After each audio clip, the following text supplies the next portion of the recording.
বিটিচিৰ উন্নয়ন কৰাৰ স্বাৰ্থত বিটিচিৰ ৰাজশাসনত বহা বৰ্তমানৰ বিটিআৰৰ প্ৰধান প্ৰমোদ বড়োৰ কিমান উন্নয়ন কৰিলে আজি আমি দেখুৱাম ND24 দৰ্শকসকলক বিটিআৰৰ উন্নয়নৰ নমুনা আৰু এই মুহূৰ্তত মই বৰ্তমান উপস্থিত আছো কোকৰাঝাৰ জিলাৰ 31 নং চিদিলি বিধানসভা সমষ্টিৰ অন্তৰ্গত ঢলমলা কাঠলগুৰিত আৰু এই কাঠলগুৰিত এনেদৰে এতিয়া বৰ্তমান এখন জৰাজীৰ্ণ কাঠৰ দলং আৰু যিকোনো মুহূৰ্ততে ইয়াত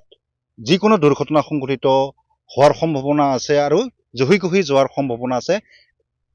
একফালে যদি আপোনালোকে চাই এইখন কাঠৰ দলং আৰু আনফালে মেৰামতি কৰিছে বাঁহৰ দলং আৰু এনেদৰে বছৰ বছৰ ধৰি এইখন অঞ্চলৰ ৰাইজে এনেদৰে যাতায়াত কৰি আহিছে বিভিন্ন অসুবিধাৰ সন্মুখীন হোৱাৰো এক অভিযোগ উত্থাপিত কৰিছে এই অঞ্চলৰ ৰাইজে স্থানীয় লোক আছে মই তেখেতসকলৰ পৰা মন্তব্য ল'ম কিমান বছৰ হ'ল আচলতে এনেদৰে জৰাজীৰ্ণ অৱস্থাত থকা এই দলংখন এইটো ধৰক যোৱা 23 চনত হঠাৎ মানে বাৰিষাৰ বতৰত আহি এইখন দলং মানে ভাঙি গৈছিল আৰু তেতিয়াৰ পৰা বিভিন্ন জনপ্ৰতিনিধি ভাঙাৰ লগে লগে ইয়াতে সেইদিনা উপস্থিত হৈছিল বৰ্তমানৰ সাংসদ আৰু তেতিয়াৰ বিধায়ক জয়ন্ত বসুমতাৰী ছাৰ কিন্তু তেখেতে আহি আপোনালোকৰ এনেকুৱা কেমেৰাৰ সন্মুখত কিছুমান কথা কৈ গৈছিল কিন্তু ফুটা কৰি আজিলৈকে দিয়া নাই এনেকৈ এই দলংখন মানে ৰাইজে মেৰামতি কৰি বাহেৰে মানে কোনো ৰকম যাতায়াত কৰি আছো কিন্তু যিকোনো মুহূৰ্তত বাৰিষা বতৰত যিকোনো মুহূৰ্তত এইটো মানে বানপানী উঠুৱাই লৈ যায় কিন্তু তাৰ ফলত ল'ৰা ছোৱালী বিশেষকৈ এনেতো একমাত্ৰ এই অঞ্চলৰ কেইবাখনো গাঁৱৰ ৰাইজৰ বজাৰ ঘাট কৰিবৰ কাৰণে একমাত্ৰ এই বিলাসপুৰ আৰু এই কাঠলগুৰি সংযোগী এইটোৱে দলং মানে বজাৰ ঘাট কৰিব লাগে মানুহৰ এইখন বজাৰতে বিলাসপুৰ বজাৰত আৰু হাইস্কুলৰ পৰা আৰম্ভ কৰি ME LP স্কুলৰ ল'ৰা ছোৱালী মানে প্ৰতিদিন ইয়াত মানে অতি কষ্টেৰে আৰু ভয়াৱহ পৰিস্থিতি হৈ যায় যেতিয়া আপোনাৰ বাৰিষা বতৰ আহি যায় মানে দুখ লগা কথা যে আমি কলগছৰ ভুৰ আৰু আপোনাৰ এই যে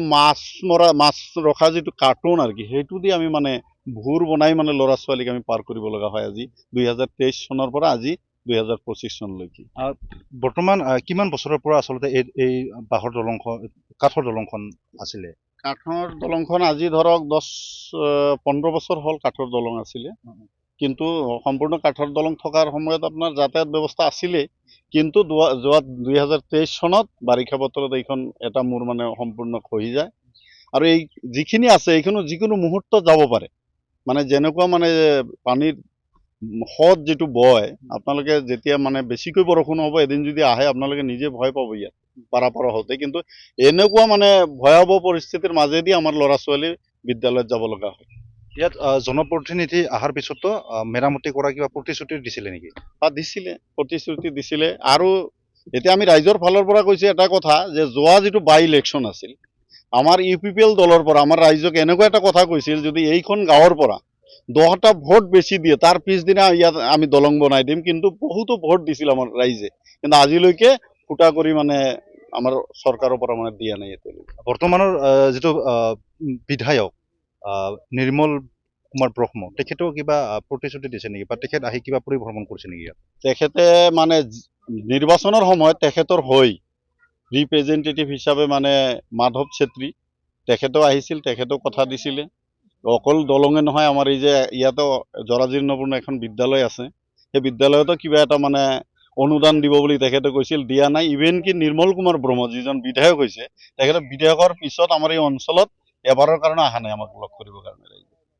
এতিয়া আপোনালোকে কি আহ্বান জনাব আমি আহ্বান জনাইছো আপোনালোকৰ চেনেলৰ জৰিয়তে যে আমাৰ এইখন দলং মানে অতি সোনকালে মানে কিবা বনোৱাৰ এটা ব্যৱস্থা কৰি দিয়ক অন্যথা মানে আমাৰ যাতায়াতৰ মানে খুবেই অসুবিধা হৈছে বিশেষকৈ ল'ৰা ছোৱালী স্কুলৰ সময়ত স্কুলত যাবই লাগে কিন্তু অতি ভয়াৱহ পৰিস্থিতিৰ মাজেদি মানে বিদ্যালয় যাব লগা হয় দুৰ্ঘটনা কেইবাজনো মানুহ ইয়াত মৃত্যুমুখত পৰিছে এই দলঙৰ পৰা মানে পৰি হৈছে কথাটো বহুত কেইজন মানুহ ইতিমধ্যে ডেথ হৈছে কিছুমান আহত হৈ চিকিৎসাধীন হ'ব লগা হয় মানে বছৰে এনেকুৱা ধৰণৰ ঘটনা মাজে মাজে হৈয়ে থাকে কেইবাজনো 3-4জন ইতিমধ্যে মানে ডেথ হৈছে এই দলঙৰ পৰা পৰি এই বছৰ নহয় আপোনাৰ ধৰক আজিৰ পৰা 4-5 বছৰ আগতে এজন মৰিছে মানে হৈয়ে থাকে আৰু হৈয়ে থাকে কিমানখন গাঁৱৰ মানুহে এই মানে যাতায়াত কৰে এই দলঙেৰে এনেতো ধৰক আমাৰ চালেকাটি ইপিনে ঢোলমাৰালৈকে যদি আমি ধৰো এই বিশাল এলেকাত মানে 15-20খন গাঁৱৰ মানুহ যাতায়াত কৰে একমাত্ৰ পথ এইটো আৰু যদিহে মানে আপোনাৰ 5 মিনিটত যি এই ঢলমাৰাত মানে আহিব পাৰে বিলাসপুৰৰ পৰা, কিন্তু এইটো দলং নথকাৰ কাৰণে আজি আধা ঘণ্টা 1 ঘণ্টা ৰাস্তা মানে ঘূৰি ঢলমাৰা হস্পিটেলত যাব লগা হয় মানুহবিলাকৰ। কেতিয়াবা বেমাৰী চেমাৰী লৈ আপোনাৰ এই এক মানে য'টো 10 মিনিটত যাব সেইটো 1 ঘণ্টাত মানে গৈ পাব লাগে হস্পিটেলত, একমাত্ৰ এই দলং নথকাৰ কাৰণে। হয়, এয়া আছিল এই অঞ্চলৰ ৰাইজৰ ভাষ্য। কাৰণ তেতিয়াৰ যি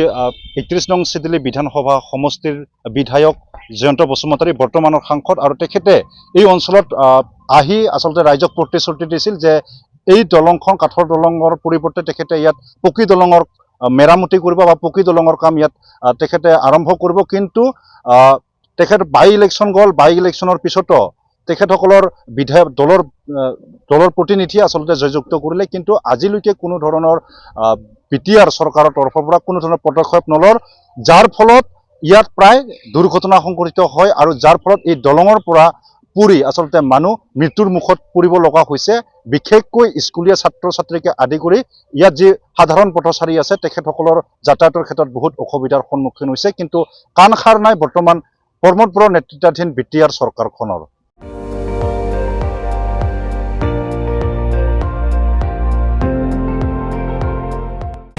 আপুনি চাই আছে ND24, সৰ্বশ্ৰেষ্ঠ নহয় সৰ্বোত্তমৰ দৌৰ।